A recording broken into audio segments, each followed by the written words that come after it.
Masuk adik, masuk. Atas. Iya, masuk. Iya, udah.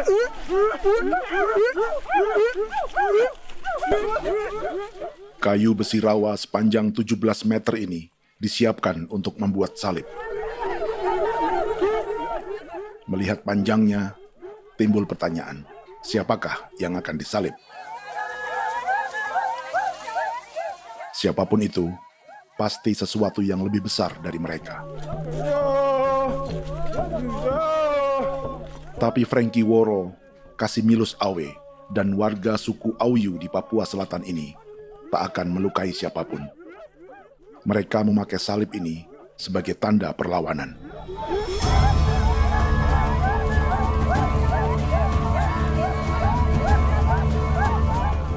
Yang mereka lawan memang lebih besar, yaitu pemerintah Republik Indonesia. Pemerintah sedang mengincar 2,5 juta hektar hutan orang Papua untuk proyek tanaman industri pangan dan energi.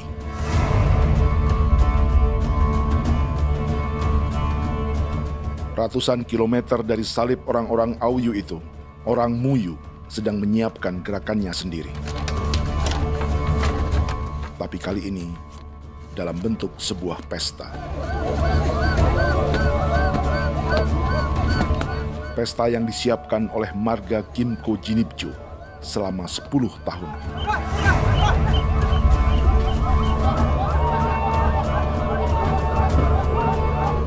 Sosok di marga ini adalah Willem Kimco, orang asli Papua yang tak punya kartu identitas kewarganegaraan manapun.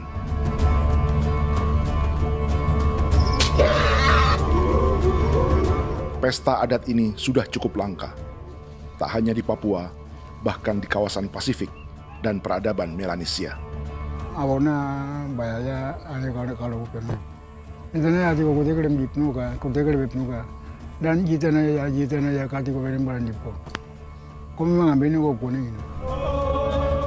Ada gagasan dan gerakan sosial di balik pesta orang-orang Muyu ini. Sama dengan gerakan salib merah yang dimulai orang-orang Auyu. Salib ini akan menjadi yang terbesar dari 1.800 salib merah yang telah ditancapkan berbagai suku di Papua Selatan dalam 10 tahun terakhir. Ribuan salib merah yang dipadukan dengan palang adat adalah tanda larangan yang menyatukan unsur-unsur adat dan agama. Kami percaya bahwa kalau memang kami sudah tidak mampu untuk menyelesaikan persoalan ini, dalam hal ini perusahaan tidak bisa masuk, berarti kami minta bantuan kepada nenek moyang dan Tuhan. Atribut perang orang Auyu ini diukir atau dilukis, digambar di batang salib ini dengan tujuan bahwa kami larang dengan sangat keras. Jadi apabila siapapun baik dari antara kita sendiri yang melanggar batas ataupun pihak lain yang mengganggu keselamatan hak tanah adat kami, maka kami siap untuk melakukan ancaman perang. Salib-salib ini tidak ditancapkan di halaman-halaman gereja, melainkan di tanah dan hutan adat, di dusun-dusun sagu, dan di tempat-tempat yang disakralkan. Sebab 1.800 palang adat dan salib ini memang bukan semata tentang agama, tapi untuk mencegah negara dan perusahaan memasuki tanah dan hutan adat mereka. Papua bukan tanah kosong.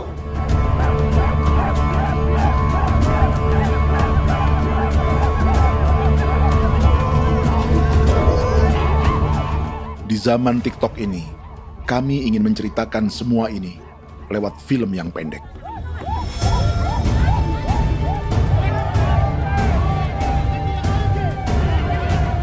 Tapi kami jelas gagal.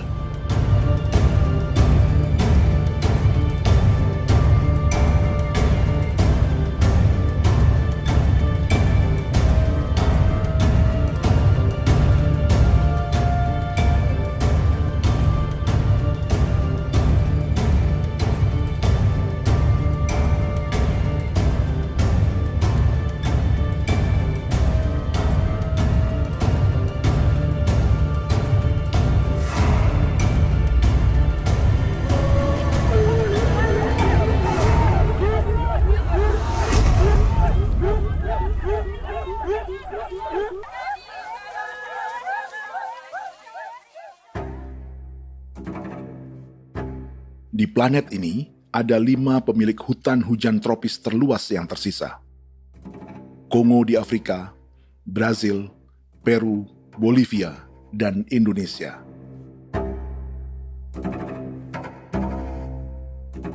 Di Indonesia, satu-satunya pulau yang hutannya masih terjaga adalah Papua, pulau terbesar kedua di dunia setelah Greenland.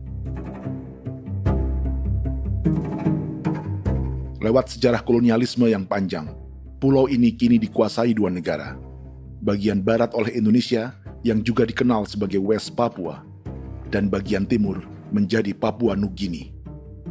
Dan tepat di perbatasan ini, di bagian Indonesia, sedang terjadi proyek pemusnahan hutan terbesar di dunia.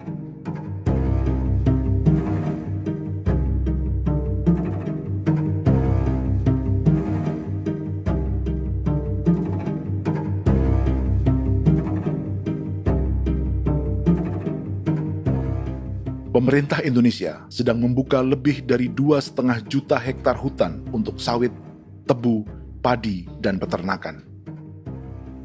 Ini disebut proyek strategis nasional untuk lumbung pangan dan energi yang jadi ambisi 3 presiden. Bagian terbesar direncanakan untuk mencetak sawah seluas 1,3 juta hektar. Lalu bagian lain akan ditanami tebu seluas 560.000 hektar untuk gula dan bioetanol. Setiap liter bensin di Indonesia akan dicampur bioetanol 10% atau E10. Ada 10 perusahaan di proyek ini, dan semuanya dimiliki oleh 1 keluarga saja. Berikutnya, ada areal sawit seluas 400.000 hektar untuk biodiesel. Targetnya mencampur 50% solar dengan minyak sawit atau B50. Dan terakhir, pemerintah akan membuka peternakan seluas 380.000 hektar. Jadi, apa yang salah dengan proyek pangan dan energi ini? 5 orang Papua dalam film ini akan menjawabnya.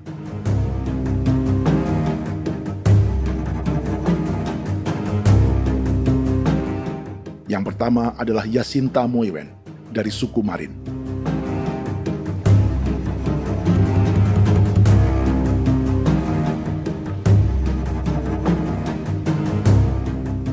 Yasinta dan warga di distrik Ilwayap di Merauke sudah menjadi korban. Hutan dan rawa sebagai sumber pangan dan ekonominya telah dihancurkan. Jalan sepanjang 135 km sedang dibuat, dan di kiri kanannya akan dicetak 1 juta hektar sawah. Mereka sulit menolak atau melawan. Salib sudah digeser, masih datang lagi dengan senjata mereka nih. Karena proyek ini juga dijaga tentara. Macam-macam senjatanya.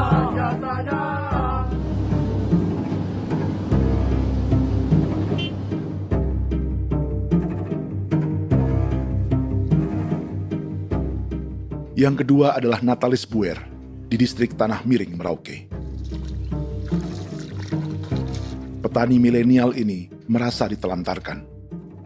Sebab setelah hutannya diubah menjadi sawah, sebagian sawah-sawah ini tak tergarap.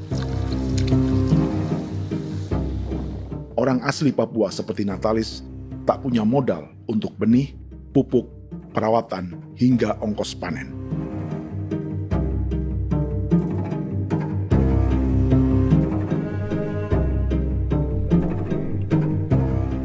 Orang ketiga adalah Vincent Kuipalo dari suku Yenan di distrik Jagebob, Merauke. Vincent dan suku Ye sedang menjadi korban. Hutan adat orang-orang Ye sedang dihancurkan untuk perkebunan tebu dan bioetanol. Tanah mereka juga diincar untuk markas-markas militer, pasukan yang akan menjaga proyek pangan dan energi ini.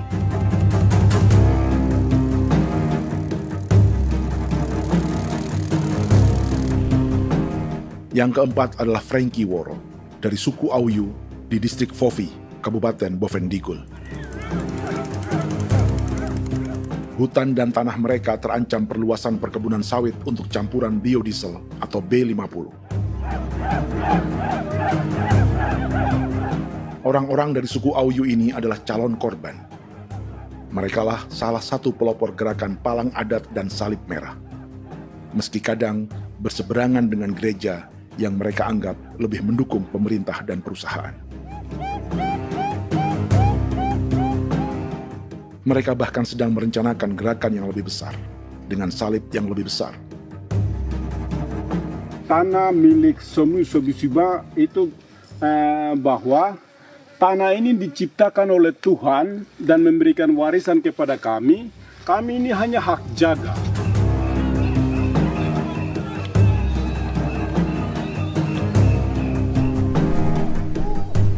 Sosok kelima adalah Willem Kimco dari suku Muyu di Bovendigul. Tokoh adat dari Muyu ini hidup di garis belakang proyek negara, sehingga belum menjadi korban. Tapi mereka sedang bersiap menghadapi segala kemungkinan. Tinggal di belantara dan perbatasan membuat sebagian mereka tak punya status kewarganegaraan. Tapi mereka telah hidup jauh sebelum ada Indonesia atau Papua Nugini.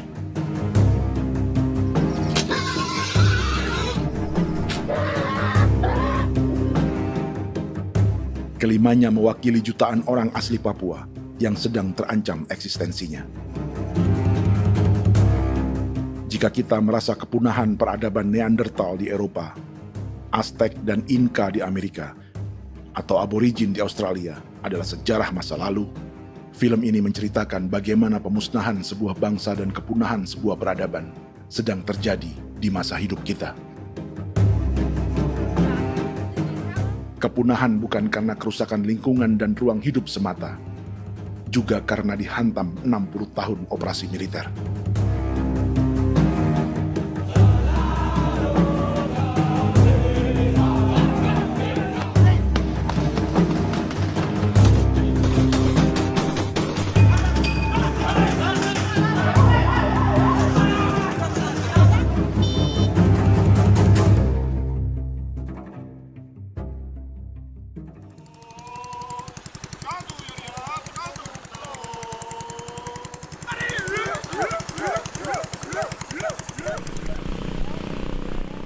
Frankie Woro dan orang-orang Auyu sedang berburu.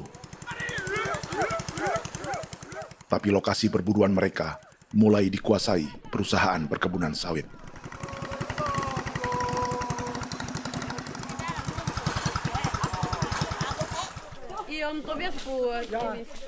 Kita akan menuju arah ke Inabusu. Di sana kami akan masuk di wilayah konsesi perusahaan PT Indo Asiana Lestari, dan di situ ya ada survei-survei mereka yang mereka pernah lakukan, tapi juga kami ada lakukan tanda-tanda saksi di sana.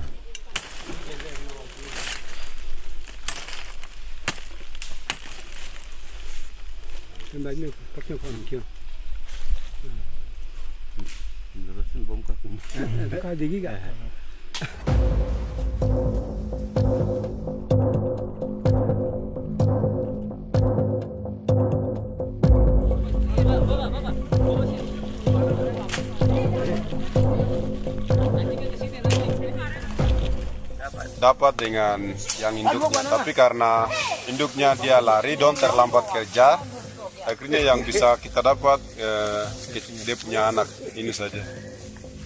Ini kalau pakai bahan kayak hasil.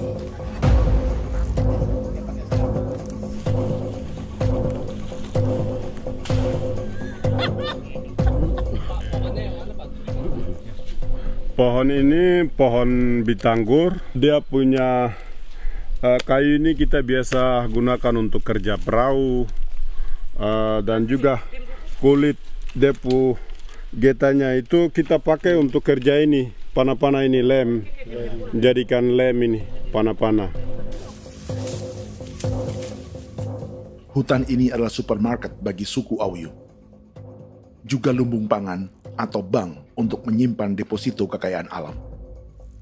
Hutan juga tempat yang penuh dengan sejarah suku, situs budaya, dan tempat-tempat sakral. Inilah yang sedang mereka pertahankan dari incaran pemerintah dan perusahaan. Untuk semua alasan ini, mereka menancapkan ribuan salib merah.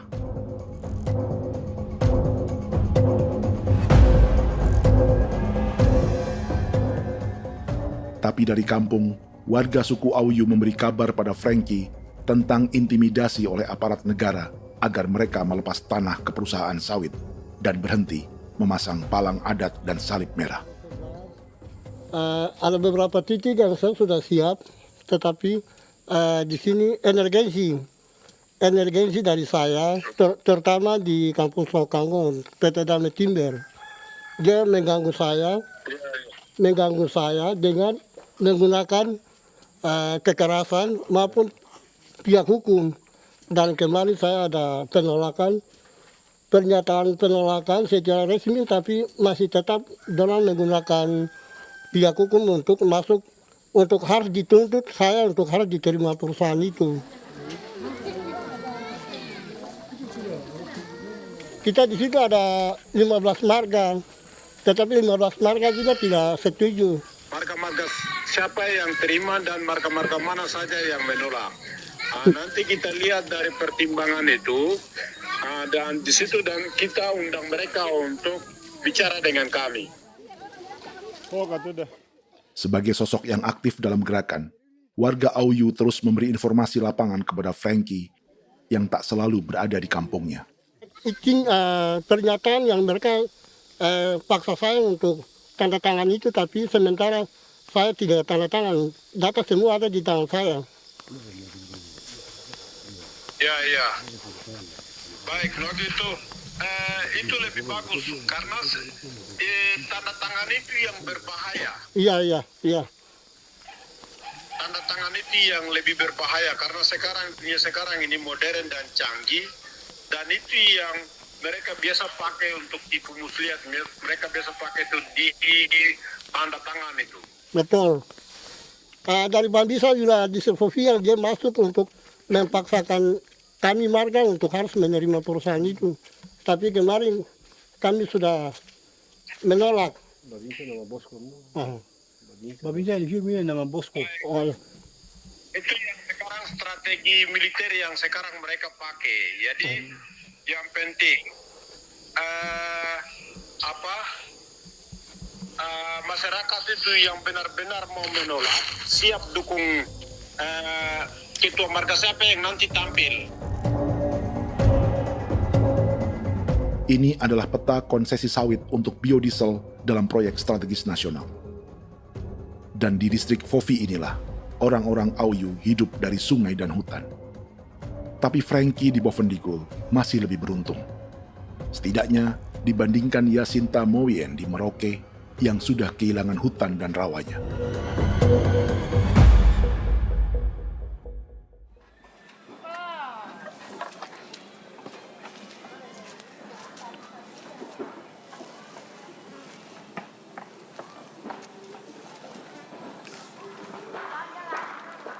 Yasinta dari suku Marin adalah petani sayur di Kampung Wanam, distrik Ilwayap, Merauke. Memanfaatkan lahan yang ada, ia berkebun dan menjual hasilnya ke pasar kampung.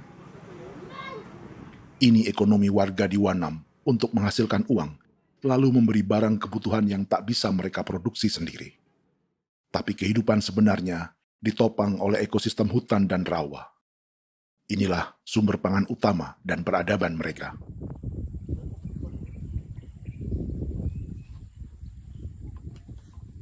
Namun ketenangan ini diusik ketika tiba-tiba pada Mei 2024, di Pelabuhan Wanam datang ratusan alat berat untuk proyek pangan dan energi pemerintah.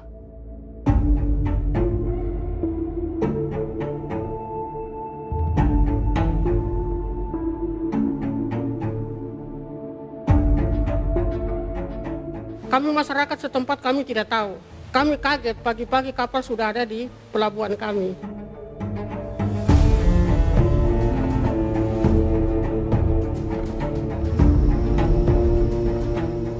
Yasinta Moywen atau Enrika Gebze dan warga lainnya tak pernah diajak bicara atau dimintai pendapat. Seakan-akan Papua adalah tanah kosong. Kita suka kaget yang dong bawa turun alat berat dong bawa turun, kita kaget masyarakat. Dorang subongkar itu kayu-kayu.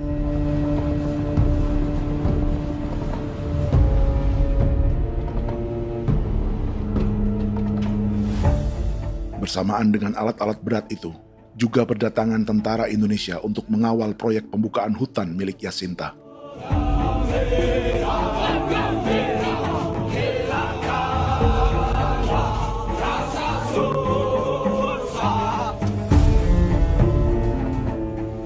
Ribu alat berat didatangkan dari Cina ke Papua oleh perusahaan bernama John Lin Group sebagai kontraktor pemerintah. Ini disebut sebagai pesanan eskavator terbesar di dunia dengan nilai 4 triliun rupiah. Misinya membuka hutan dan rawa milik orang Marin, salah satunya untuk membangun jalan sepanjang 135 km. Sementara di kiri kanannya akan dicetak sawah yang ditargetkan seluas 1,3 juta hektar. Jalan berupa garis lurus ini bukan rute tradisional ekonomi masyarakat. Jalan ini akan menghubungkan kawasan perkebunan sawit dan tebu di sebelah timur, juga untuk mobilisasi pasukan militer. John Lin Group adalah perusahaan yang dimiliki Andi Samsudin Arsyad atau yang dikenal dengan Haji Isam. Sebagian orang mengenalnya sebagai pengusaha yang hobi balapan mobil.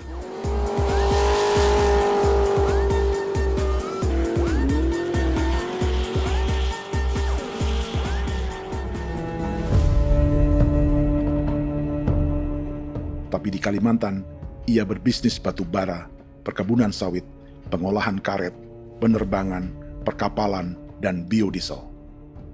John Lin Group kini juga menjadi pemilik perkebunan tebu dan pabrik gula terbesar di Indonesia. Sayapnya melebar dari Kalimantan hingga ke Bombana, Sulawesi Tenggara. Perkebunan tebu, pabrik gula, dan industri bioetanol inilah yang juga sedang dikembangkan di Papua.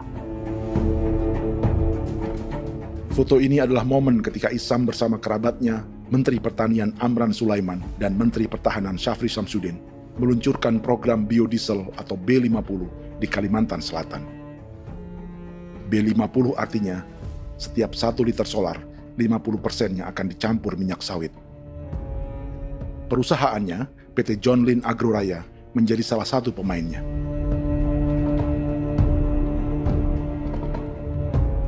Sepanjang tahun 2025, saham PT John Lin Agroraya pernah naik hingga 700%.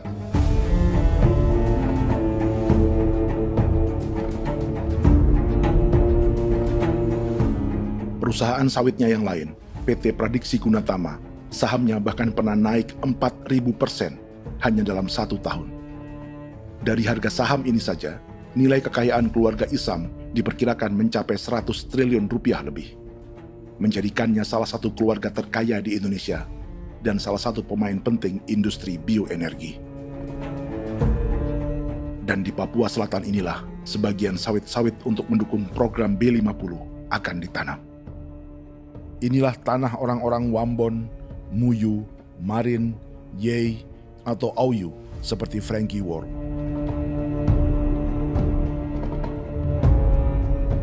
Haji Isam pernah menjadi tim kampanye nasional Presiden Joko Widodo dalam pemilu 2019 saat melawan Prabowo. Bintang Mahaputra Utama diberikan kepada Saudara Andi Syamsuddin Arsyad. Beliau berjasa luar biasa dalam mendorong pertumbuhan ekonomi daerah maupun nasional. Setelah menjadi presiden, Prabowo memberi gelar kehormatan Bintang Mahaputra Utama pada Isam.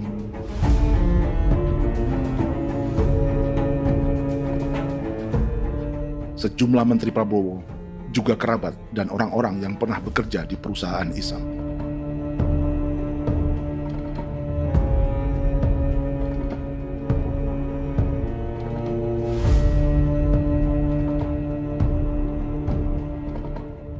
Lawan sebesar inilah yang sedang dihadapi Jacinta di kampung Wanam, Merauke. Atau petani perempuan lain seperti Enrika Gebse. Jadi alam kita ini sudah rusak. Jadi kita itu biasa jalan dari sini tuh harus pasang jerat di situ, harus cari makan di situ lagi. Itu tempat-tempat itu pasang-pasang jerat, tempat babi, rusa, sekarang sudah tidak ada lagi.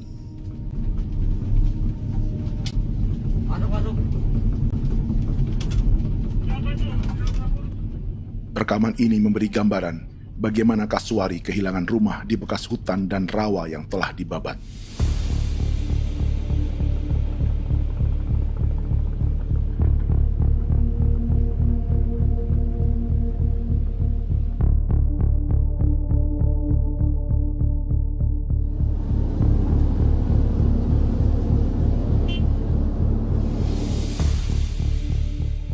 Keterlibatan tentara dalam proyek pangan dan energi di Papua memakai dalih bahwa ancaman terhadap negara kini tak hanya perang secara militer, tapi juga melalui pangan dan energi. Kementerian Pertahanan pun terlibat karena proyek ini dianggap operasi militer selain perang. Jadi tugas kamu adalah menjaga sumber cadangan pangan nasional. Macam-macam senjatanya, Proyek ini menambah panjang alasan mempertahankan kehadiran tentara di Papua dalam 60 tahun terakhir. Saat ini, jumlah tentara Indonesia di Papua mencapai 56.000 personel, atau ada 1 tentara untuk setiap 100 orang Papua. Bandingkan dengan rata-rata nasional, di mana hanya ada 1 tentara untuk 696 penduduk Indonesia. Itu belum termasuk polisi. Artinya, 1 orang Papua dijaga lebih banyak senjata dari rata-rata penduduk Indonesia. Tanah dan hutan diambil secara sepihak untuk kepentingan pembangunan batalion dan bandar antariksa. Ini bentuk perampasan masyarakat.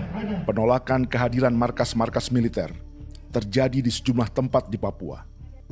Tak hanya karena trauma dan ketakutan, juga karena mengambil tanah-tanah adat.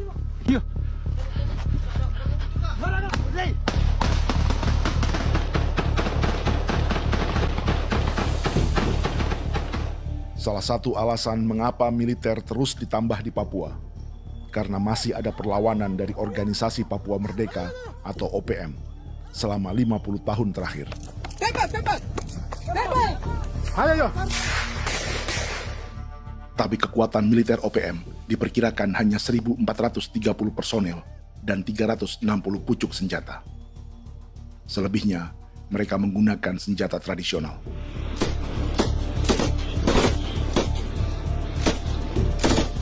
Dengan demikian, kekuatan tentara dan polisi di Papua 58 kali lebih besar dari gerilyawan Organisasi Papua Merdeka.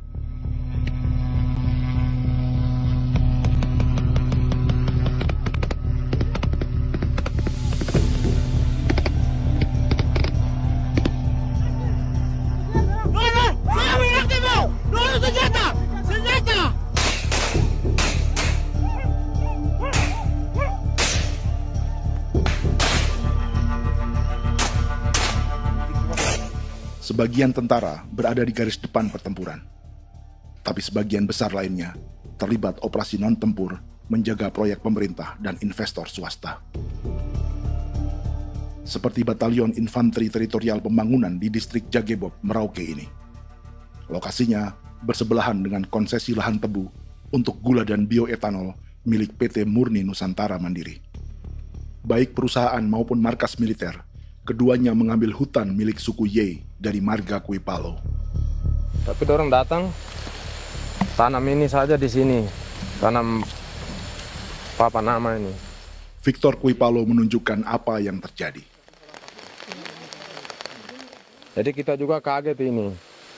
Nah, kalau ini papan nama ini memang ini papan nama ditanam tapi bukan haknya mereka yang ini. Ini hak kami di sini, hak dusun kami, marga Kuipalo yang punya hak dusun ini. Setelah memasang patok, alat berat mulai bekerja untuk membangun markas militer di tanah orang Ye.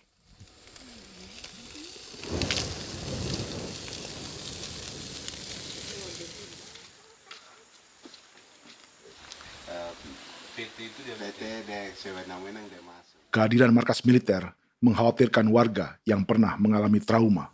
Takut kenapa? Kalau macam yang awal macam sekarang bu kampung hidup ini kan aman. Terus kenapa harus didirikan korem di sini? Bukankah dengan adanya Korem semakin aman ada tentara di sini?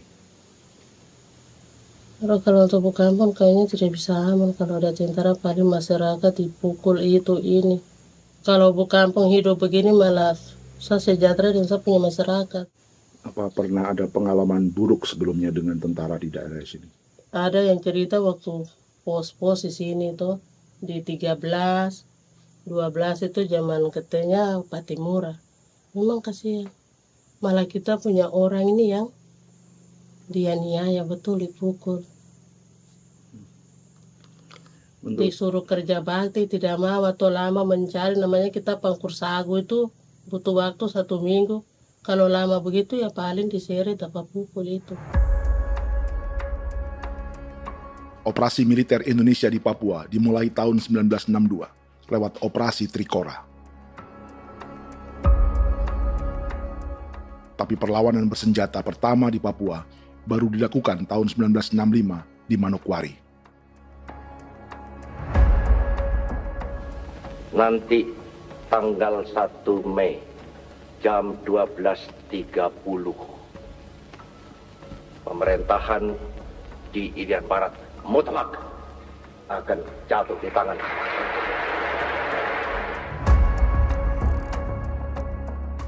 Sejak itu, selama 60 tahun, operasi militer untuk menaklukkan Papua terus dilakukan. Salah satu operasi militer paling berdarah adalah Operasi Wibawa untuk memenangkan Indonesia dalam jajak pendapat tahun 1969. 643 orang tewas di Paniai.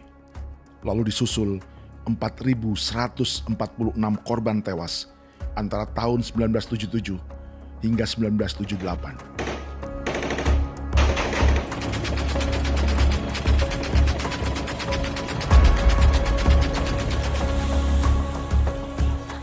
Operasi militer ini menimbulkan gelombang pengungsian hingga kini. Dewan Gereja Papua mencatat 103.000 orang menjadi pengungsi pada tahun 2025 dan nyaris tak diberitakan media-media Jakarta.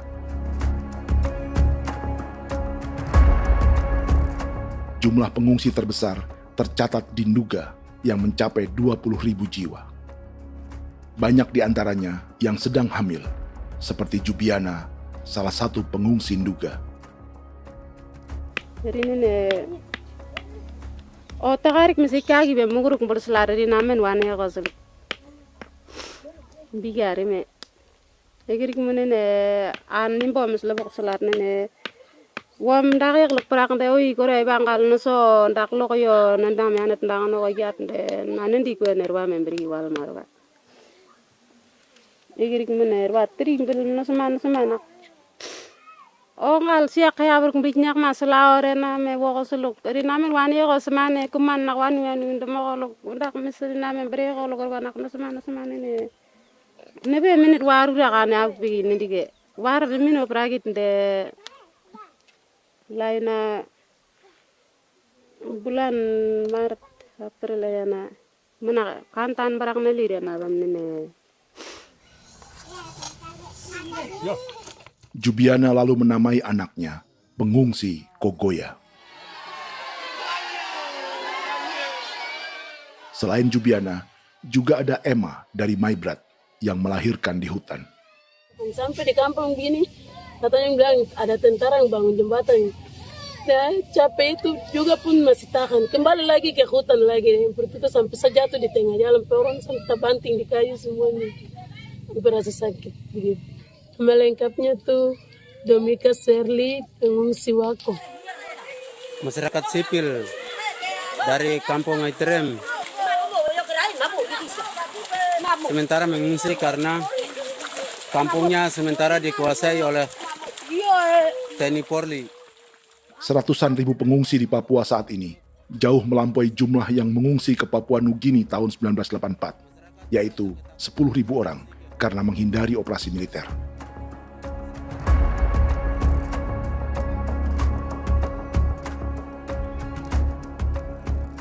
Bersamaan dengan operasi militer, eksploitasi sumber daya alam Papua juga dilakukan sejak masuknya tambang emas dan tembaga Freeport pada tahun 1967.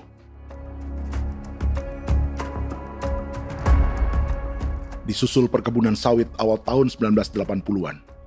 Lalu ada perburuan buaya untuk diambil kulitnya.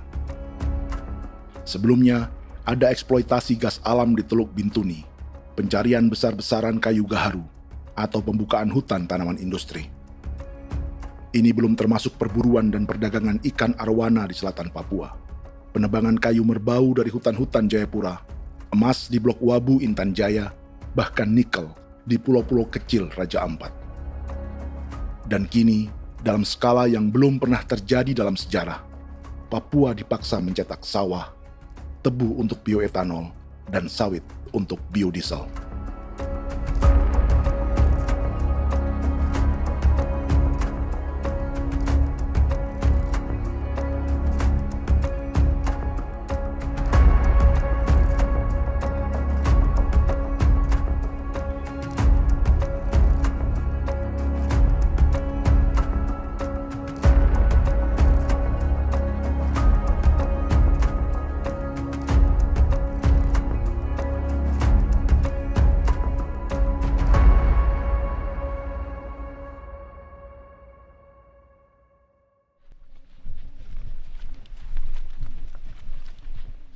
Inilah yang sedang menimpa keluarga Vincent dan Victor Kuipalo di Merauke. Hutan mereka diambil untuk markas militer dan industri perkebunan, PT Murni Nusantara Mandiri.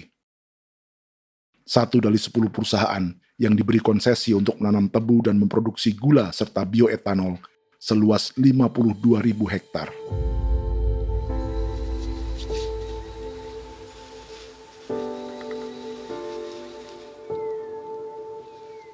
Perusahaan ini dianggap mengambil hutan dan tanah orang-orang Ye, terutama marga Kuipalo, yang memiliki hak adat terhadap 2.300 hektar hutan.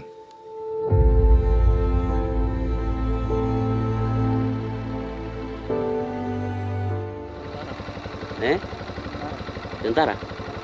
Tentara. Oh iya, tentara.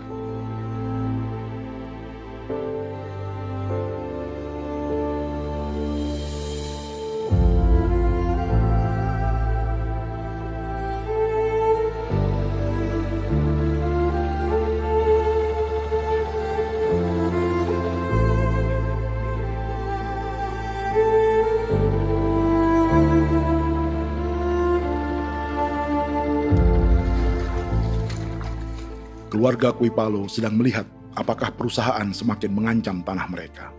Dan kekhawatiran itu terbukti. Iya, makanya tadi saya bilang ini dari sini saja dekat ini sudah masuk di dalam ujung lapang ini.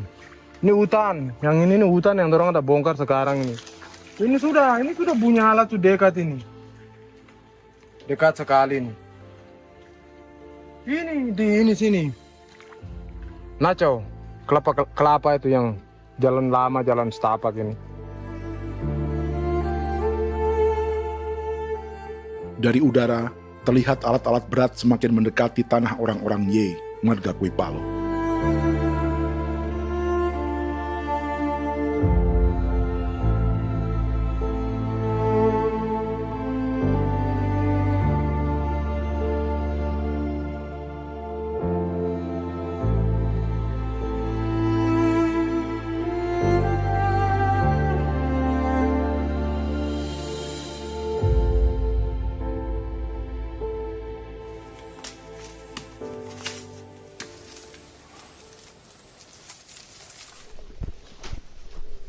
Keesokan harinya, Victor dan kerabatnya memberi tanda cat merah di pohon-pohon yang berada di batas tanah mereka.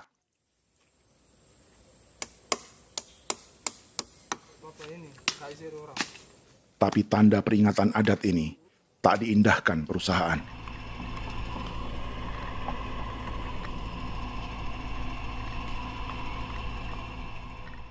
Dua bulan kemudian, perusahaan tetap memasuki tanah marga Kuipalo.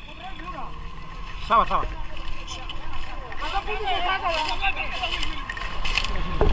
manusia, kau lihat. Tapi tidak sudah sakit hati sekali saya kata adik. Ini sama baik kalau tidak berubah lagi adik. Kami juga punya tangan, hanya beda rambut. Mister itu juga. Wah, buka. Tidak.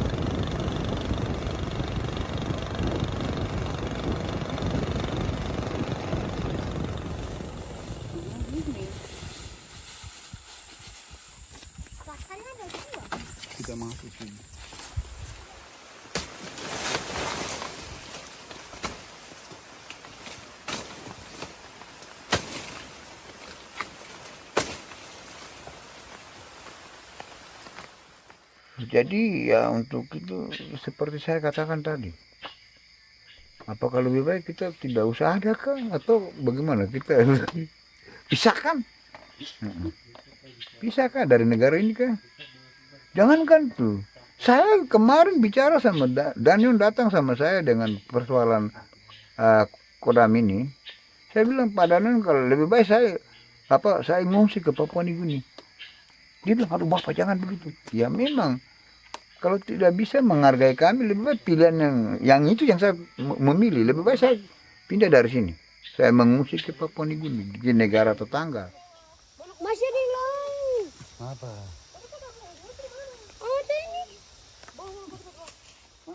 Saya bilang sama Kapolsek, Pak, Agustus ini, 17 Agustus saya tidak kasih naik bendera merah putih. Saya bendera ada, nanti saya taruh di meja. Bendera saya ada. Karena saya punya pikiran percuma kita ini merasa bahwa kita hidup di bawah naungan merah putih. Ternyata merah putih tidak lindungi kami. Tidak anggap kami sebagai kami rakyatnya. Dia lambang negara. Dan kami menghargai lambang negara itu.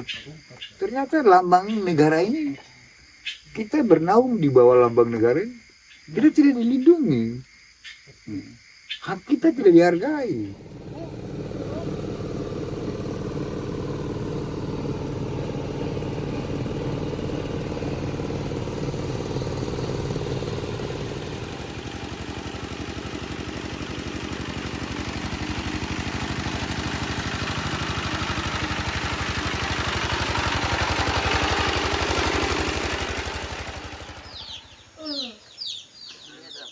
Marga Kuipalo dari suku Ye terus mendapat teror dan intimidasi agar melepas tanah mereka yang hanya dihargai Rp300.000 per hektar.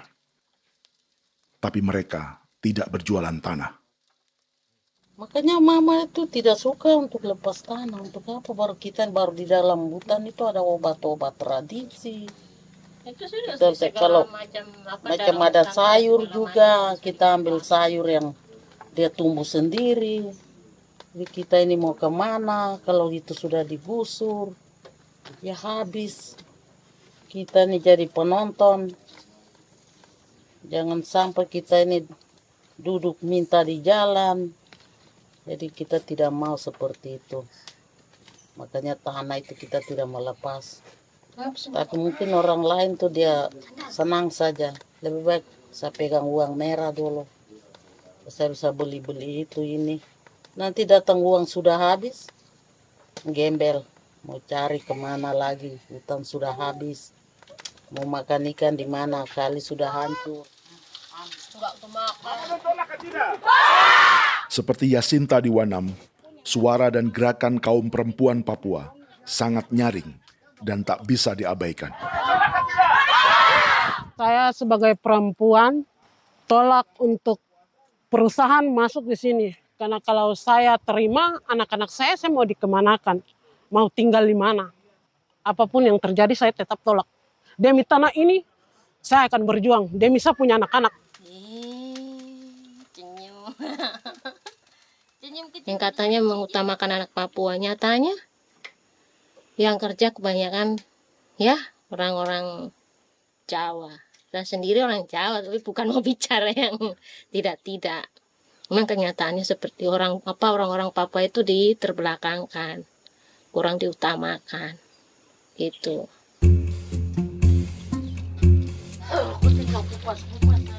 Proyek food estate seperti mencetak sawah, bukannya tak diikuti warga Papua.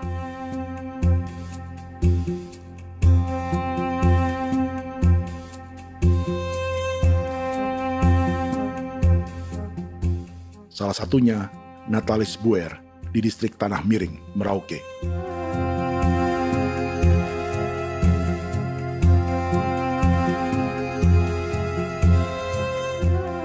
Setelah menghabisi hutan, pemerintah Indonesia mencetak sawah untuk tanaman padi karena beras mulai menjadi makanan pokok menggantikan sagu. Sebagian besar penggarapnya adalah warga transmigran yang datang sejak era 1980-an. Bahkan petani transmigran sudah ada sejak Belanda membuka proyek padi kumbe di distrik Kurik. Lokasi yang sering jadi langganan pejabat Indonesia memamerkan sawah di Papua. Tapi Natalis juga ingin belajar menanam padi atau bersawah. Namun ia kesulitan karena dibutuhkan modal untuk benih, pupuk, hingga pemeliharaan dan panen. Lalu sawah-sawah ini pun mulai dikuasai pendatang.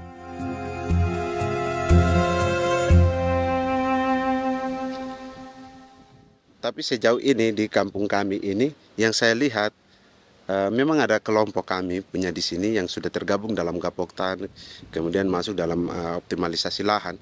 Tapi menurut saya anak asli yang punya lahan di sini. Mereka tidak punya. Pemerintah dalam hal ini adalah Kementerian Pertanian bersama-sama Kementerian Pertahanan yang dalam hal ini pada garis di bawahnya adalah TNI Angkatan Darat, memberikan support yang maksimal kepada masyarakat khususnya di Merauke dalam rangka. Saya kemarin habis 9 juta. 9 juta ya? Iya, 9 juta karena dia sudah tidak dipakai toh. Ya. Perempuan Papua seperti Filomina juga mau bertani. Pemerintah memberi bantuan Rp900.000 per hektar lewat program optimalisasi lahan atau OPLAH. Tapi dibanding biaya produksi dan harga jual gabah, Filomina mengaku berkali-kali rugi dan kini memutuskan tak lagi menggarap sawahnya. Terus kita harus cari uang untuk kombeng. Betul. Karung kita beli. Karung beri sendiri lagi. Tenda kita beli. Ini dari yang offline ini don tidak siapkan. Tidak ada. Tidak ada ya, jadi mama don sendiri. Itu yang saya udah bilang, 900.000. Itu modal untuk kerja sawah ini. Mulai dari kerja sampai nanti panen. Panen. Wih, ngeri sekali. Iya, lucu toh? Tidak dapat itu. Betul, Mam. Kalau disuruh tanam ubi berhektar-hektar, mari datang. Kita tahu cara rawatnya bagaimana, iya. Tanamnya bagaimana, tanam model bagaimana supaya hasilnya model begitu. Kita tahu. Kalau yang ini kan kita baru belajar. Sebagian hutan milik warga Senayu di Merauke sudah dibuka untuk sawah dan kebun tebu oleh PT Global Papua Abadi. Proyek pertanian ini dikerjakan oleh Kodim Merauke. Mereka melepas sebagian tanah karena ingin belajar bertani. Saya punya nenek moyang tidak ajar saya tanam padi. Tapi saya mau berubah.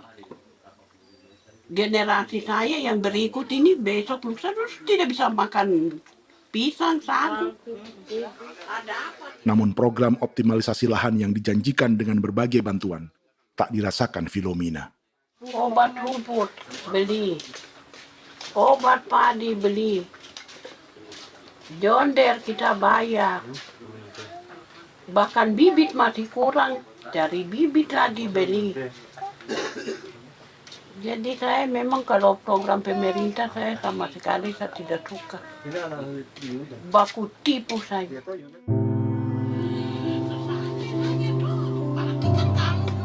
Mereka merasa ditinggalkan sendiri, jatuh bangun belajar bertani padi. Sementara sumber pangan dan air yang semula mudah didapat, kini telah berganti sawah dan kebun tebu. Dulu kita masih bisa jalan, nanti masak di kali, pakai air kali. Minum pakai air kali. Sekarang, kok mau masak? Tidak ada air. Air sudah susu, mau minum tidak bisa. Sudah dengan obat. Drone semprot tebu itu saja drone. Drone yang semprot. Saya lihat di itu. Jadi kita bukan drone yang terbang di atas untuk disemprot. Iya, ada semprot obat. Dong lempar pupuk di bawah ya dia mengalir ke kali. Mengalir ke kali, ke rawa-rawa.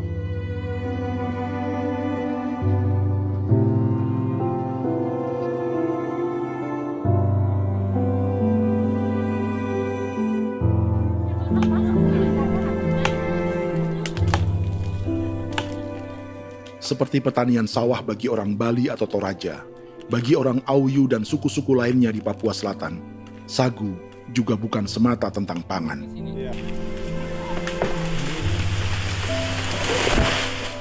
Bagi orang Auyu dan Marin, sagu adalah kerabat, sosok orang tua, sosok nenek moyang yang harus dijaga dan dilindungi. Lagi bikin apa mama ini mama? Pakai toko itu sagu.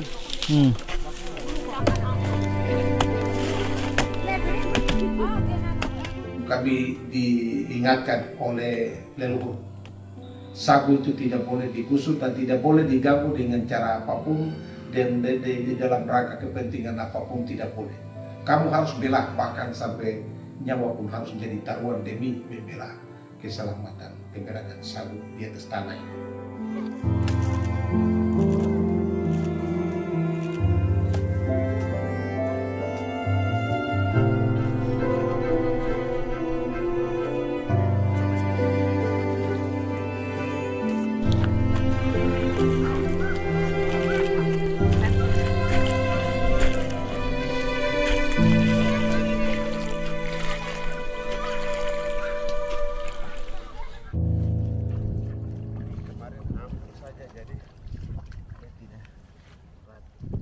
Menurut Natalis, pemerintah di Jakarta mendefinisikan lumbung pangan semata urusan beras dan mencetak sawah. Sebenarnya orang Papua itu bukan tidak bisa bertani. Kami tanam ubi itu bagian dari pertanian. Nah, pertanian yang dimaksud oleh pemerintah itu harusnya selalu, itu kalau bisa pemerintah harus spesifikkan. Pertanian apa yang dimaksud? Pertanian tanam padi atau pertanian tanam ubi, petasan dan lain-lain. Ini yang harus dispesifikkan dulu.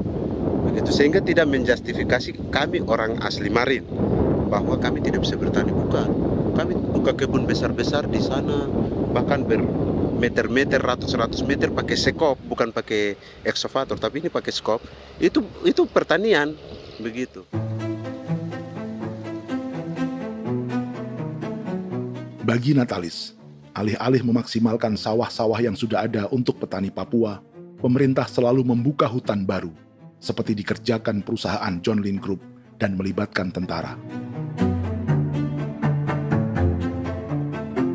Padahal, sejarah keterlibatan militer dalam proyek food estate atau cetak sawah adalah sejarah kegagalan yang bertubi-tubi 4 presiden selama 30 tahun terakhir.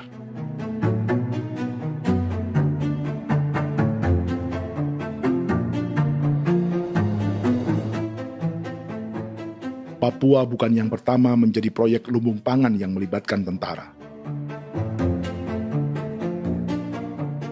Kalimantan telah menjadi korban 30 tahun sebelumnya.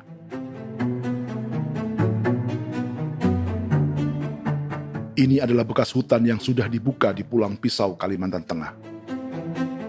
Tahun 1996, di era Presiden Jenderal Soeharto, ia menghabisi 1 juta hutan di lahan gambut untuk mencetak sawah demi memenuhi ambisi swasembada beras, bukan swasembada pangan. Hutan tropis Kalimantan dihabisi dalam skala yang belum pernah terjadi dalam sejarah. Di bawah rezim militeristik, tak ada yang berani melawan keinginan Soeharto, termasuk orang Dayak seperti Kuneng. Nggak bisa dihalangi itu. Nggak boleh dihalangi. Ya kalau ada kata-kata aja menghalangi, sudah kita diseret ke kepolisian dulu. Atau bisa langsung di PKI-kan. Iya, di PKI-kan gitulah. Jadi kita tuh nggak berani apa-apa dulu tuh. Ya. Apa maunya aja. Misal bilangnya A. Setahun setelah pengundulan hutan skala besar itu, tahun 1997, untuk pertama kalinya Kalimantan mengalami kebakaran lahan dan kabut asap terbesar dalam sejarah.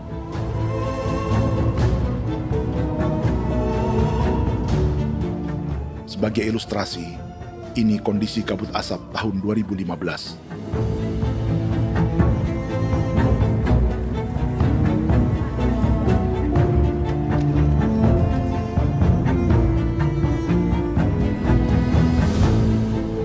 Proyek 1 juta hektar sawah Jenderal Soeharto itu gagal. Bendungan dan saluran irigasi mangkrak hingga kini. Mei 1998, rezim Soeharto tumbang, 2 tahun setelah ia menumbangkan jutaan hektar pohon di Kalimantan. Setiap tahun, lokasi ini menyumbang kebakaran dan kabut asap yang merugikan jutaan orang. Sawah yang berhasil di Kalimantan justru bukan sawah yang dibangun Jenderal Soeharto, melainkan yang dirintis para transmigran sejak era 1980-an. Sawah-sawah inilah yang ikut digarap oleh militer di era Presiden Joko Widodo. Dan hasil dari proyek food estate Presiden Jokowi itu sama sekali jong nih, nggak ada harapan lagi sudah seperti ini. Tapi Jokowi terus memperluas area food estate hingga 16.000 hektar. Presiden Jokowi juga menyerahkan urusan lumbung pangan ini kepada Prabowo yang saat itu menjadi Menteri Pertahanan. Salah satunya di Kabupaten Gunung Mas, Kalimantan Tengah, untuk membuka perkebunan singkong seluas 31.000 hektar. Food Estate Singkong Jenderal Prabowo ini dimulai dengan membuka 600 hektar hutan di Tawai Baru. Proyek singkong untuk bioetanol ini pun dijaga tentara.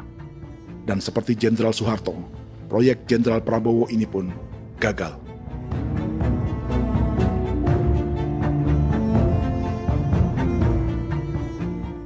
Dengan reputasi ini, Joko Widodo dan Prabowo justru sedang membuka 2,5 juta hektar di Papua.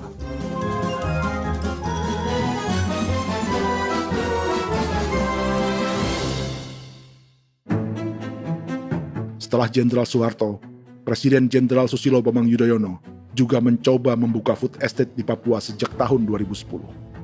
Namanya Merauke Integrated Food and Energy Estate atau MIFE. Proyek ini juga gagal. Lalu di lokasi yang sama, Jokowi berusaha meneruskan dengan proyek mencetak sawah 1,2 juta hektar yang juga gagal. Sekarang yang paling siap adalah 1,2 hektar. Yang 1,2 juta hektar. Dan kini, Prabowo yang pernah gagal dengan 600 hektar singkong di Kalimantan justru akan mengulangi di Papua dengan skala 2,5 juta hektar. Di daerah Papua pun harus ditanam kelapa sawit supaya bisa menghasilkan juga BBM dari kelapa sawit. Dalam setiap proyek pangan dan energi di Papua, yang lebih menonjol bukan tanaman pangannya, melainkan untuk energi atau bahan bakarnya. Sawit untuk biodiesel dan tebu untuk industri bioetanol. Ada 10 perusahaan yang diberi konsesi hingga 0,5 juta hektar untuk tebu. Dan 10 perusahaan itu dimiliki oleh satu keluarga saja.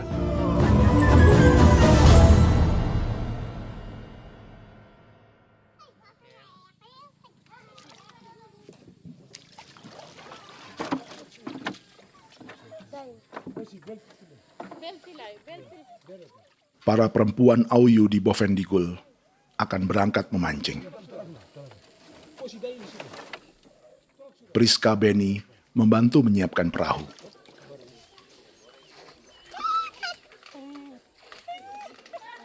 Mereka akan mengumpulkan bahan pangan di hutan untuk persiapan acara penancapan salib merah berikutnya.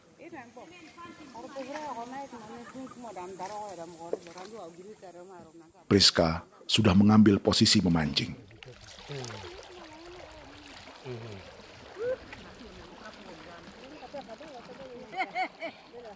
1.800 salib merah telah dipasang di wilayah adat berbagai suku di Papua Selatan untuk menghalau perusahaan sawit dan tebu.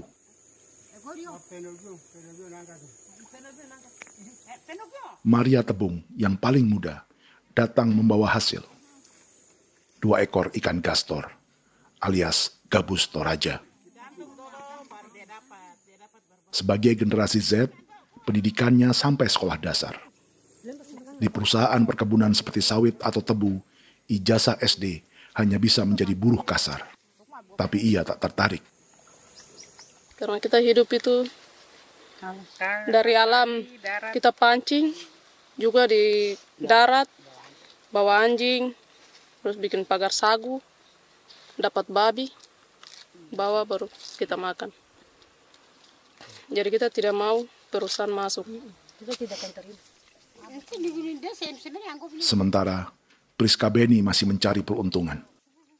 Tapi baginya, menjadi nelayan di Sungai Fofi masih lebih baik daripada bekerja 9 tahun di perkebunan sawit. sudah pengalaman, jadi kita tidak mau lagi. Sudah berapa lama ketika kerja itu? Selama di sana. 9 tahun di sana. 9 tahun? Saya baru pulang dari perusahaan. Selama 9 tahun kerja di sawit, bisa punya rumah kah? Atau Tidak. motor kah? Tidak. Johnson kah? Tidak. Cuma makan saja. Pendapatan juga kan tidak lebih. Habis dimakan.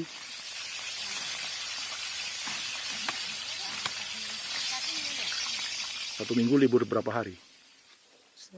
Tidak libur. Minggu tetap kerja? Tetap kerja. Tidak bisa ke gereja? Hari Minggu kerja. Hari Minggu juga kerja. Dia tidak mengenal agama perusahaan itu. Di grup perusahaan sawit Korindo, Priska digaji 2 juta rupiah per bulan dan tinggal di mes karyawan. Tapi gaji itu dipotong bahan makanan atau BAMA rata-rata 1 juta rupiah setiap bulan. Korindo adalah grup perusahaan yang salah satu usahanya adalah hutan tanaman industri dan sawit di Bovendigul dan Merauke. Di Papua, mereka memakai bendera PT Tunas Sarwa Ema. Perusahaan ini pernah memberi bantuan pada Keuskupan Agung Merauke. Keuskupan Merauke belakangan mengeluarkan pernyataan mendukung proyek strategis nasional di Papua. Umat Katolik yang memprotes sikap gereja tersebut ditangkap polisi. Jadi selama 9 tahun tidak bisa nabung? Tidak. Makan saja. Makan saja. Makan saja. Menabung bagaimana? Keperluan banyak. Tidak sampai. Habis di anak-anak uang sekolah. Uang 1 juta itu mana sampai. Mau nabung juga tidak cukup. Sudah pengalaman, jadi kalau di sini perusahaan mau masuk tidak.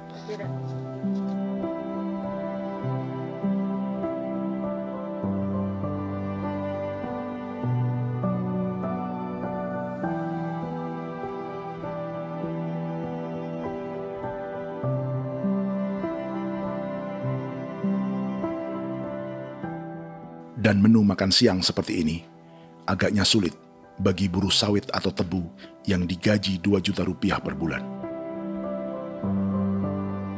Generasi Z seperti Maria Tebung atau generasi milenial seperti Priska Beni punya matematika ekonominya sendiri. Sawit untuk biodiesel atau tebu untuk bioetanol tak akan ada bedanya bagi mereka.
Perkebunan tebu 1,5 juta hektar di Merauke adalah ide 3 presiden untuk menggenjot penggunaan bioenergi sebagai campuran bahan bakar fosil. Selain swasembada pangan, swasembada energi di daerah Papua pun harus ditanam kelapa sawit supaya bisa menghasilkan juga BBM dari kelapa sawit. Juga tebu menghasilkan etanol. Singkong, kasava juga untuk menghasilkan etanol. Bioetanol adalah bahan bakar nabati atau tumbuhan yang dapat dicampur dengan bensin. Sama dengan program biodiesel yang mencampur solar dengan minyak sawit. Pertamina saat ini sudah menjual BBM bioetanol dengan campuran 5% yang dipasarkan dengan merek Pertamax Green 95. Tapi pemerintah ingin menaikkan kadarnya menjadi 10% atau E10. Maka ke depan kita akan mendorong untuk ada E10 Kemarin malam sudah kami rapat dengan Bapak Presiden. Bapak Presiden sudah menyetujui untuk direncanakan mandatori 10% etanol. Idenya untuk mengurangi ketergantungan pada bahan bakar fosil yang diimpor dan menimbulkan polusi.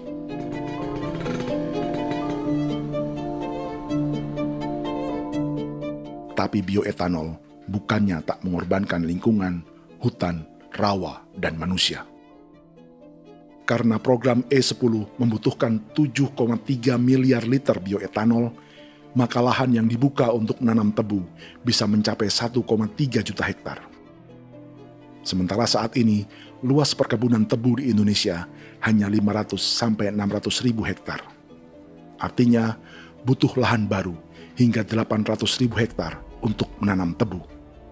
Dan 500 ribu hektar diantaranya sedang dibuka di Papua. Hutan yang tadinya untuk menumbuhkan pangan berubah jadi tanaman untuk bahan bakar di jalanan. Kecepatan pulihnya hutan beradu dengan jumlah dan kecepatan kendaraan di jalanan.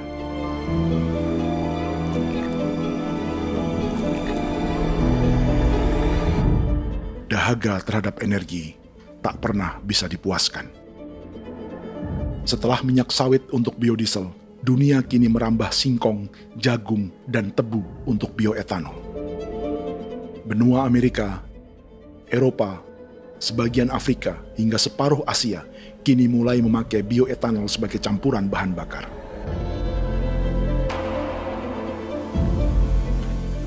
Selain perebutan lahan, masa depan dunia juga dibayangi semakin mahalnya harga pangan karena persaingan antara perut manusia dengan tangki kendaraan. Ini adalah lokasi perkebunan tebu dan bioetanol PT Murni Nusantara Mandiri yang mengancam tanah Vincent Quipalo dan orang-orang Ye di Merauke. Beberapa kilometer di selatan adalah PT Global Papua Abadi yang mengancam tanah orang-orang Muyu dan Marin. Dua perusahaan ini adalah bagian dari 10 perusahaan yang mendapat konsesi lahan untuk tebu dan bioetanol di Merauke. Batas konsesi mereka bahkan sama dengan batas negara Indonesia dengan Papua Nugini. Salah satu ciri bahwa peta konsesi ini dibuat di Jakarta dari atas meja. Sama seperti kolonial Inggris dan Belanda ketika mereka membagi Pulau Papua dengan garis lurus pada abad 19. Seakan Papua adalah tanah kosong. Bedanya, meski peta konsesi ini mengatur batas 10 perusahaan, tapi perusahaan-perusahaan ini sebenarnya dimiliki oleh satu keluarga saja. Ini nama 9 dari 10 perusahaan tebu dan bioetanol di Merauke, Papua. 99% saham mereka dimiliki sebuah perusahaan bernama PT Merauke Nusantara Manis. Sementara 1% sisanya dimiliki PT Merauke Gula Mandiri. Tapi saham kedua perusahaan ini dimiliki PT Merauke Sugar Group. Dan perusahaan ini, 90% sahamnya dimiliki pengusaha bernama Angelia Bonaventure Sudirman, serta perusahaan bernama Zico Trust dan Resource Harvest. Lalu 10% lainnya dikuasai PT Papua Energi Abadi, yang pemiliknya adalah Dudi Christian dan Angel Madeline. Sekarang, mari kita lihat siapa mereka. Angelia Sudirman adalah keponakan dari salah satu konglomerat sawit Indonesia, Martias Fangiono.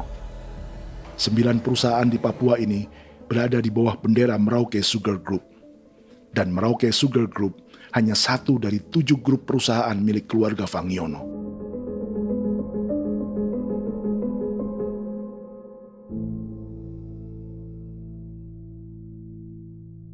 Ini Martias Fangiono.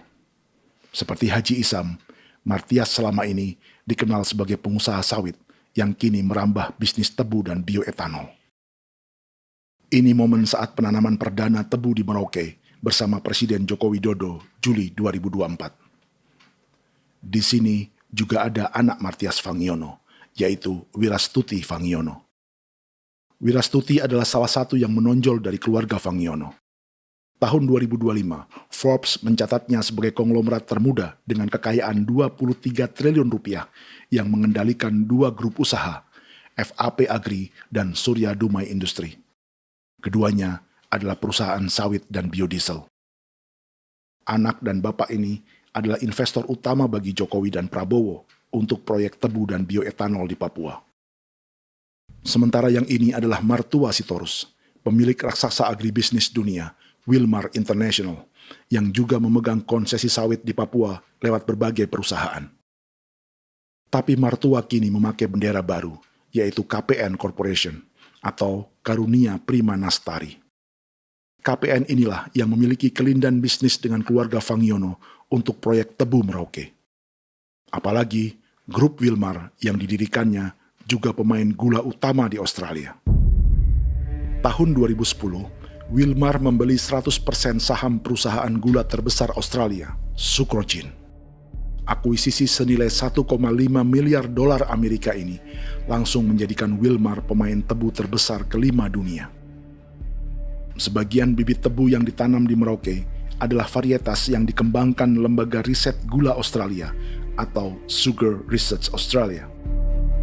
Sugar Research Australia lalu menjalin kontrak pengembangan bibit dengan PT Global Papua Abadi milik Fangiono. Tapi masalahnya, Sugar Research Australia adalah badan publik yang tugasnya memajukan petani tebu dan sebagian dananya berasal dari pajak warga Australia. Itu artinya, warga Australia membiayai pengembangan bibit tebu untuk investor dan pemerintah Indonesia. Dokumen ini menunjukkan bahwa lembaga yang dibiayai warga Australia itu pernah memiliki kontrak penyediaan bibit dengan PT Global Papua Abadi milik keluarga Fangiono. Kontrak itu baru berakhir pada November 2024. Artinya, saat Presiden Jokowi dan keluarga Fangiono menanam bibit tebu pada Juli 2024 ini, kontrak itu masih berlaku. Nama lain dalam keluarga ini adalah Siliandra Fangiono, yang pada tahun 2024 dijuluki Raja Sawit Termuda dengan kekayaan 39 triliun rupiah dalam catatan Forbes. Ia mengendalikan grup First Resources.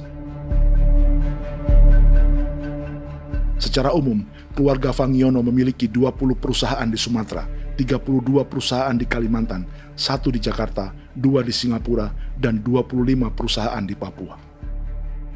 Di Papua, perusahaannya tersebar dari Sorong, Mapi, hingga Merauke. Para politikus dan pejabat Indonesia terus membesarkan konglomerasi, meski Martias Fangiono pernah divonis 1,5 tahun penjara karena kasus pembalakan liar dan kebun sawit ilegal tahun 2007. Sementara tahun 2022, Wilmar terlibat kasus korupsi ekspor minyak sawit dan divonis mengembalikan kerugian negara 11,8 triliun rupiah. Tumpukan uang ini disebut sebagai pembayaran dari grup Wilmar yang diterima secara simbolis oleh Presiden Prabowo pada Juni 2025 lalu. Tapi peran raksasa biodiesel dan bioetanol dunia ini belum akan surut di Indonesia. Bahkan sebaliknya. Sebuah dokumen presentasi bisnis dari Wilmar International Limited pada tahun 2010 ini bisa menjadi petunjuk. Presentasi ini bagian dari proses pembelian 100% saham raksasa tebu Australia, Sucrogin. Dalam presentasi ini, Wilmar mengaku ditawari konsesi lahan 200.000 hektar di Papua, atau dulu disebut Irian Jaya, untuk menanam tebu. Dengan penerbangan hanya 2,5 jam dari kantor Sucrogin di kota Townsville ke Merauke, Wilmar akan mengawinkan bisnis gula dan bioetanolnya menjadi pemain dunia. Dan lokasi yang diincar oleh Wilmar adalah distrik Ilwayap di Merauke, kampung halaman Yasinta Moiwen. Dan persis disinilah, 14 tahun kemudian, ribuan eskavator John Lynn Group milik Haji Isam mulai membuka hutan sebagai kontraktor pemerintah. Presentasi dan gagasan ini dibuat oleh Wilmar pada Juli tahun 2010. Sebulan kemudian, Agustus 2010, pemerintah Presiden Susilo Bambang Yudhoyono meluncurkan proyek Lumbung Pangan dan Energi Merauke atau Merauke Integrated Food and Energy Estate. Targetnya membuka lahan 1 juta hektar dalam 5 klaster yang masing-masing 200.000 hektar. Angka yang sama dengan presentasi Wilmar. 5 tahun kemudian, 2015, giliran Presiden Joko Widodo yang mau melanjutkan proyek pangan dan energi 1,2 juta hektar. Menjelang pensiun sebagai presiden, Jokowi kembali menggencarkan proyek ini dan melibatkan Prabowo sebagai Menteri Pertahanan. Jokowi lalu mendukung Prabowo sebagai presiden berpasangan dengan anaknya, Gibran Rakabuming Raka sebagai wakil presiden.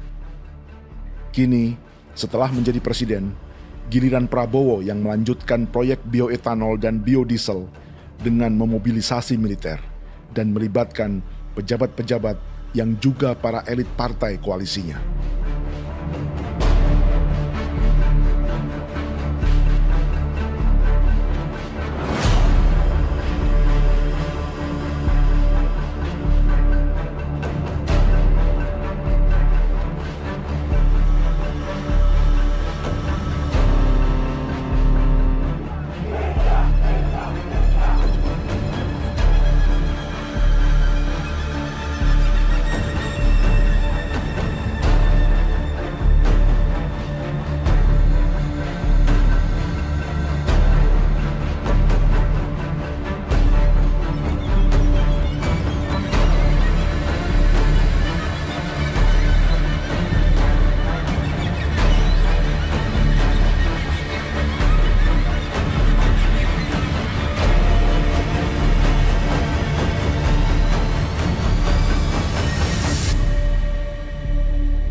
Tahun lalu, hutan-hutan di Pulau Jawa dalam waktu singkat berubah menjadi perkebunan tebu di bawah rezim kolonial Belanda. Orang Jawa menjadi buruh dan petaninya dipaksa menanam tebu.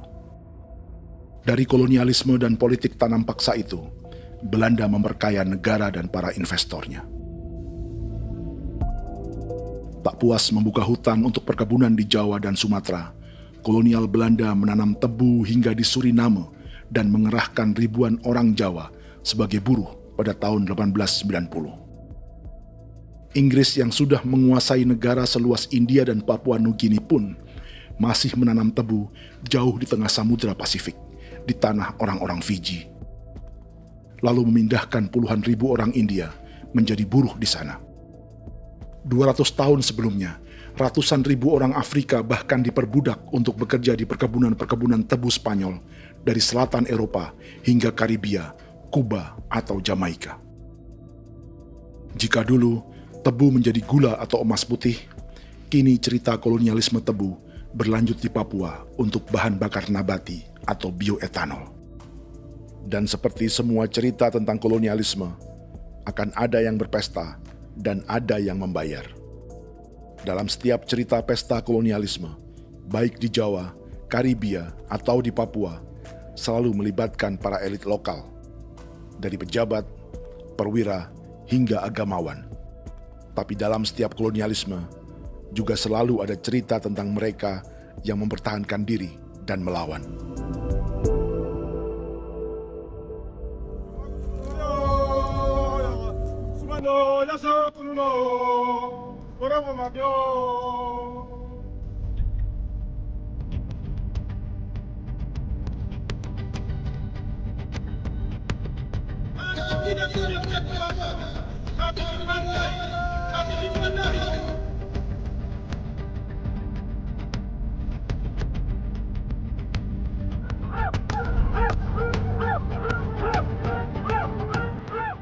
Dalam sejarah gereja Katolik banyak pemimpin-pemimpin yang adalah tanda petik itu adalah Judas-Judas juga. Jadi itu sudah pasti karena itu adalah manusia. Nah, satu sisi sebagai manusia dalam perjalanan digoda, apalagi ada dalam posisi-posisi jabatan ya mungkin banyak tawaran-tawaran lain, lalu disitulah terjadi pergeseran keberpihakannya kepada misi gereja tadi itu untuk umat, untuk mereka yang tertindas. Orang kirim eksavator, orang kirim tentara, orang kirim polisi. Pukul kami bukan pencuri, kami tidak pernah mencuri orang barang. Kami tidak pernah menangis ke orang lain. Kami tidak pernah menangis ke kita bapak mama, kami menangis kepadamu. Tuhan kami lemah. Tidak tahu. Ini jadi kuiera. Orang lain datang ke bangsa kami, ke wilayah kami untuk kasih habis kami.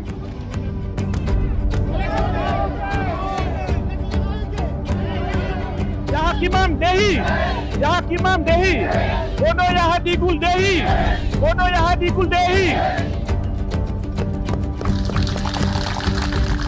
Kita buat sasi seperti begini untuk menolak perusahaan apapun yang masuk di tanah kami. Kalau kita kasih, kita bikin rusak sekarang, kita punya generasi berikutnya mau dapat kemana? Jadi kita nyatakan sikap di sore hari ini, kami tolak. Apa yang dilakukan pemerintah untuk PSN adalah kejahatan. Pemerintah bagian dari kejahatan, aktor perusak dan pembunuh terhadap negara, terhadap alam, hutan, terhadap manusia. Jadi negara jadi aktor pembunuh. Jadi Pilatusnya siapa? Negara, pemerintah Jakarta ini. Tanah Wiu bukan kosong. Masyarakat adat kami masyarakat. Perusahaan tolak. Lihat asal.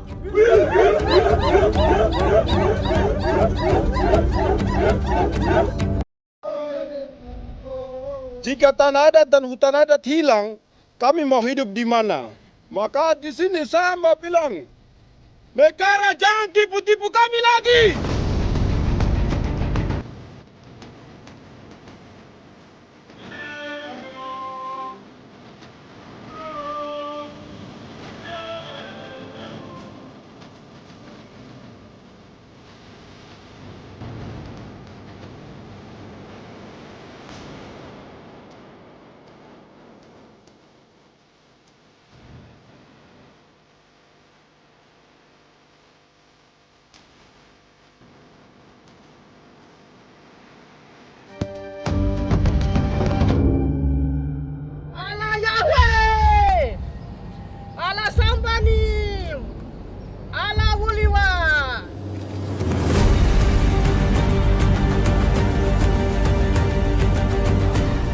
Kalau kami dianggap orang Papua itu bagian daripada Republik ini, tolong hargai kami.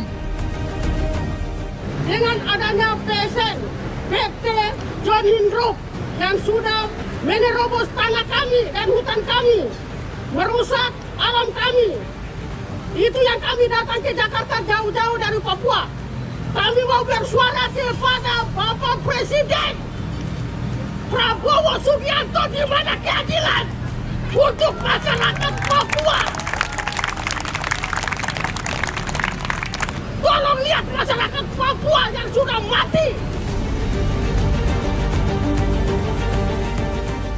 Kami bersepakat menyatakan, 1. Gereja-gereja di Indonesia mendukung masyarakat adat yang menolak proyek strategis nasional di tanah Papua. 2. Gereja-gereja di Indonesia menolak militerisme dan otoritarianisme di Indonesia.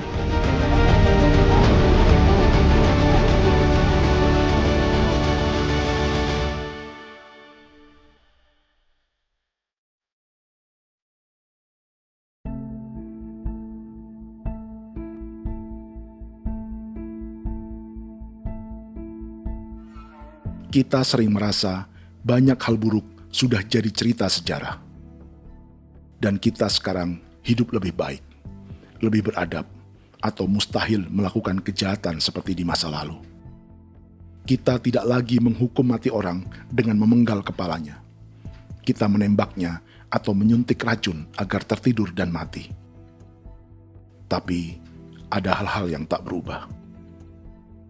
Salah satu pembantaian yang kuat di ingatan kita adalah kejahatan Nazi atau genosida di Rwanda. Padahal pembantaian juga sedang terjadi di masa kita, seperti di Gaza, Palestina. Penghancuran sebuah peradaban seperti Indian di Amerika atau aborigin di Australia juga kita anggap masa lalu. Sekarang kita merasa lebih baik dan lebih toleran. Padahal proses penghancuran bahkan pemusnahan yang sama sedang terjadi terhadap bangsa Melanesia di Papua. Begitu juga dengan praktik kolonialisme. Kita merasa penjajahan seperti dilakukan Portugis, Inggris, atau Belanda sudah menjadi sejarah. Dan Indonesia tidak mungkin menjajah. Padahal itulah yang sedang terjadi dan dirasakan di Papua.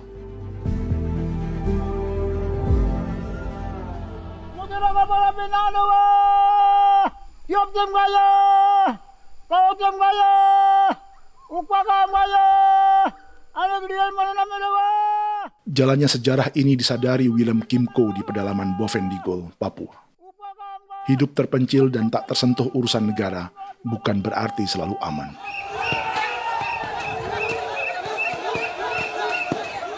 Untuk sampai di tempat ini, orang-orang Muyu menempuh 2 hari berjalan kaki mengarungi hutan, lembah, dan sungai. Termasuk mereka yang datang dari perbatasan Papua Nugini. Mereka berkumpul untuk memenuhi undangan pesta adat yang disebut Awon Atatbon atau Pesta Babi. Yang mengundang adalah marga Kimco Jinipjo. Yang dituakan di marga ini adalah Willem Kimco. Ia tak punya kartu tanda penduduk dan kewarganegaraan manapun, baik Indonesia atau Papua Nugini. Tahun 1984, 10.000 orang Papua, terutama suku Muyu, mengungsi ke Papua Nugini untuk menghindari operasi militer Indonesia, termasuk Willem Kimco.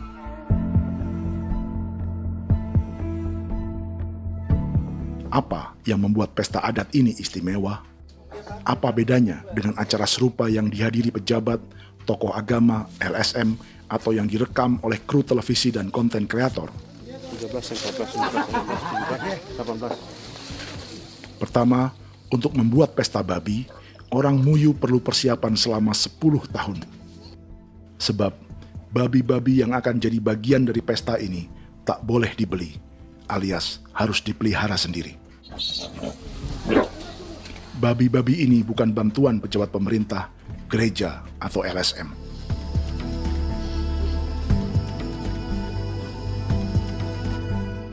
Yang kedua, babi-babi ini tidak dipelihara di kandang. Jadi punya nama babi ini kah? Harimau. Harimau? Harimau. Dia kulit dengan ini. Bulu di harimau, macam harimau begitu kan. Kasih nama harimau. Setelah diberi nama, mereka dilepas liarkan di hutan sejak kecil. 10 tahun kemudian, jika tiba saatnya pesta, para pemburu akan mencari mereka di dalam 479 hektar hutan milik marga Kimco. Suku atau marga lain tak akan mencurinya di hutan, karena mereka sudah punya babi dan wilayah masing-masing.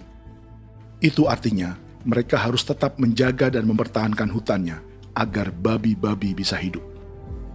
Demikian juga dengan lahan pangan mereka, yang menumbuhkan sagu, keladi, atau aneka sayuran.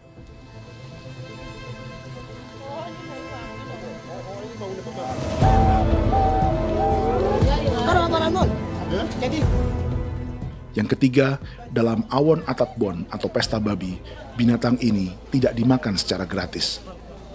Setiap marga atau klan dalam suku Muyu akan membayar jerih payah tuan rumah menjaga hutan dan memelihara babi.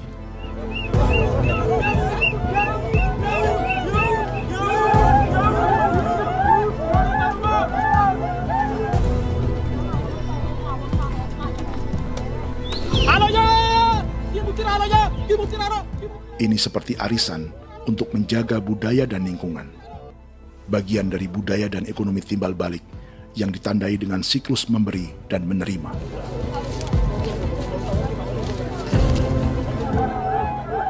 Ini juga cara orang Muyu membangun dan memperluas aliansi.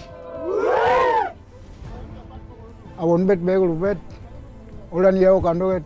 Asat bet anani, asat bet jene ligana ani. Oh, ado amte nani. Menene tene yage. Kepo ke mau ko di mana? Kepo ke mau mayat nih. Kep tetek mau yang ko kep kan bet wene ke iftore wen. Ne we ne tene ya kadek me. Oke. Kepo nanti ku tok kepo ke pasar itu orang. Kon kene man gini wane wane. Koko kati bolon ya bengo. Koko kuning bolon ya. Jika Willem Kimco dan marganya bisa menjaga hutan dan wilayahnya, marga lain ikut diuntungkan sebagai sebuah ekosistem. Demikian juga sebaliknya. Alasan keempat, mengapa pesta babi ini memiliki tempat khusus dalam peradaban orang Muyu, karena Willem Kimco khawatir peradaban mereka akan punah, menyusul ancaman terhadap ekosistem dan hutan.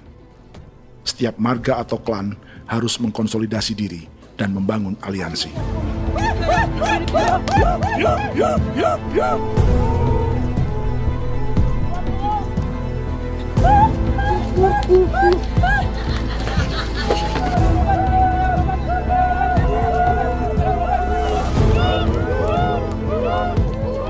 Kekhawatiran Willem dan orang-orang Muyu tak berlebihan.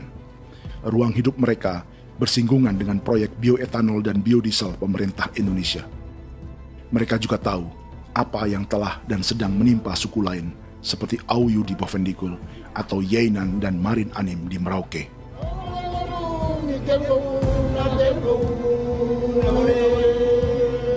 Jika suku-suku lain menggunakan palang adat dan salib merah sebagai gerakan perlawanan, orang-orang Muyu memakai pesta babi untuk mempersiapkan diri dan konsolidasi. Sebab, berbeda dengan saat mengungsi tahun 1984, kali ini yang datang ke tanah orang-orang Muyu tak hanya tentara, juga alat-alat berat bersama para pebisnis pangan dan energi. Mau ke Palu, mau datang.